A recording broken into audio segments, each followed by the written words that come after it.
Good morning, Casey. The driver of this white Mustang lost control of his vehicle, was actually airborne for a little while, flipped, and then hit this power pole. Take a look at that pole. It is almost snapped in two. But what they heard wasn't gunshots. It was the sound of this car hitting a tree. He expects traffic to be moving again, hopefully within the next 15 to 20 minutes. 5 key states were up for grabs Tuesday, and the winner of those states could determine who gets their party's nomination.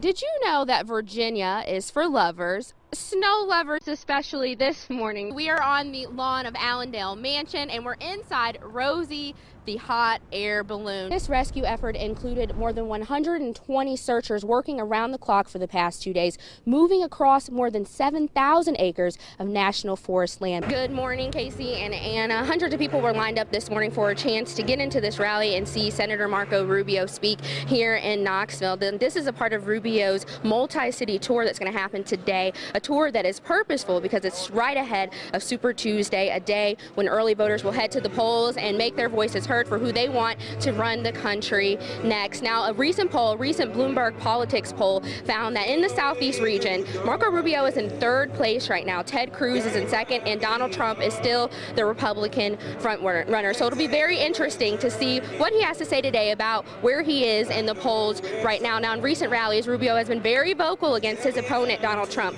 So again, that'll be something to watch out for today to see if that trend continues. We'll be here for quite a while. The rally starts at 9:30 and should wrap up around 10:15, so we'll definitely have some highlights for you later. But for now, reporting live in Knoxville, Micah Smith, News Channel 11 in your corner. Just a few moments ago, missing teen Haley Wilson's father just walked inside of the Smith County Sheriff's Office with a look of relief in his eyes. Earlier this morning, a U.S. Marshal told me that convicted sex offender 41-year-old Benjamin Shook went inside of this building, and investigators are doing an extensive interview with him right now. As for Haley, she is at the hospital. Doctors are giving her a medical examination right now. The U.S. Marshal did say Haley was safe and appeared to be unharmed. Now, there will be a news conference this morning at 10:30, but that will be in Wythe County, and that will be at the Rural Retreat Rescue Building, guys. I know many of our viewers, many of you, have been following this story with us from the very beginning, writing prayers for Haley on our Facebook page, and many of you want to know what happens next, what happens to Benjamin Shook. Those are the questions we're going to be asking at the news conference this morning at 10:30. We'll keep you updated on air and online. Make sure you stick with News Channel 11 for this story. Reporting live in Smith County, Micah Smith, News Channel 11 in your corner. Sirens blaring and a suspect on the loose. A suspicious person on the side of the road. What are you doing? That's what I do. And a sobriety test. Body cameras are quickly becoming the preferred third-party observer, placing a lens on law enforcement and citizens. 1081. With few laws on the books regarding body cameras in Tennessee, many agencies like the one here in Irwin are creating their own policies. If it is a law enforcement contact, we want to record that. Officers themselves cannot delete their own video. It has to be a... Irwin, Tennessee Police Chief Reagan Tilson says his department began using body cameras 4 years ago. 2 years later, several high-profile police-involved shootings launched excessive force and body camera use into the national spotlight. In Northeast Tennessee, 4 out of 7 sheriff's departments use body cameras. Policies regarding the tool vary from county to county. Assistant District Attorney Fred Lance says when it comes to situations like this one, Hurry up, put your hands behind you. No, I ain't gonna go.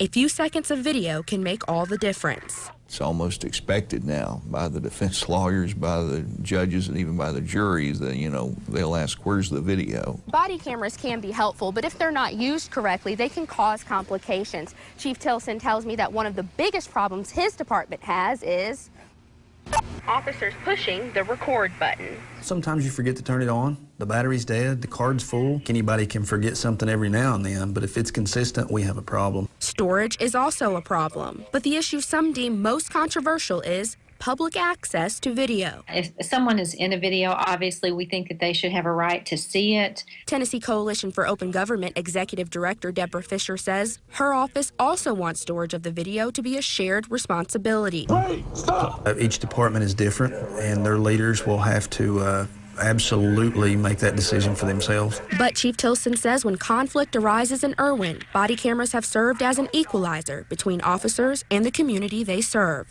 Micah Smith, News Channel 11 in your corner.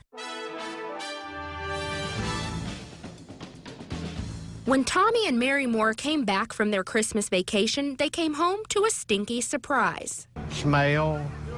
I mean, it being in your yard. It's come over into our yard on both sides of the driveway. It's just terrible. For the fourth time in 6 months, Bluff City sewer overflowed, spewing sewage into their backyard. It was just covered with, I mean, tissue and just sewage. Moore says he immediately called City Hall and asked Public Works to come down and fix the problem. The town did, but Moore says his family wants to know why this keeps reoccurring. This is basically a failing pump station that we've had here in Bluff City for several years. Bluff City Public Works Director Hugh Thomason says a failing pump is causing the overflow. Typical lifespan for a station like this is about 20-25 years.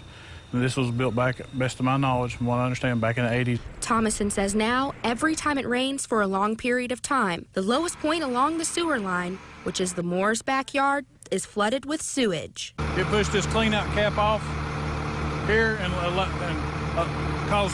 allowed sewer to flow down their driveway. Thomason says the city received rural development funding, which will allow his department to buy and build a new pump.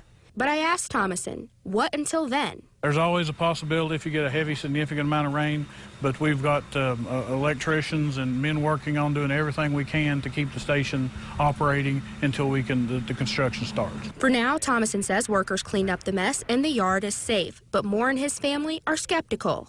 Now that they've cleaned it up a little bit, do you feel any better about it?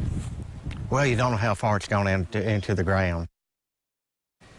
Public Works Director Hugh Thomason says the new pump will go out to bid within the next 30 to 60 days, and once construction begins, it should be installed and functioning within 1 to 2 months. Josh? Micah Smith getting some answers tonight.